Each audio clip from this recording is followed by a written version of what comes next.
So we are investigating the problem of a thin viscous film of fluid flowing down an inclined plane and how the motion of this fluid is affected by dropping a rigid plate on top of the fluid and allowing it to flow down the incline. So basically, it's a question of the reciprocal relation between the rigid plate and the fluid underneath it and how they interact with each other. And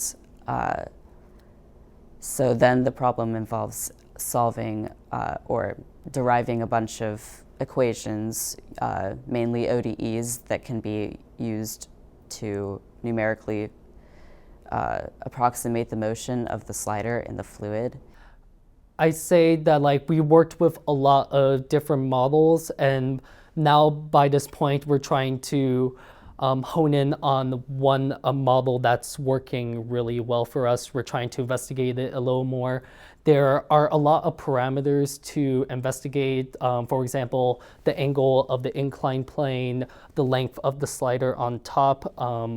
So we kind of want to, with the last few days, first of all, hone up our presentation and final paper. And primarily we want to test our model for those different parameters.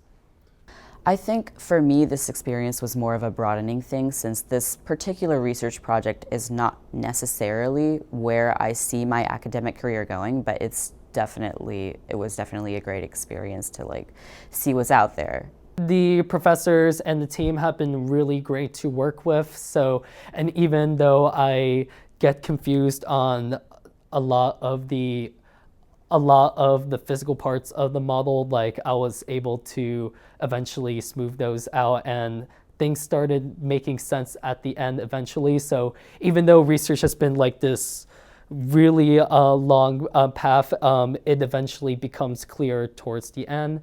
And yeah, it's something I recommend. I would definitely recommend it, just because I think it's a really cool experience to get to work one-on-one with this small, or not one-on-one, but work with this very tight-knit group of people, which involves working with professors directly.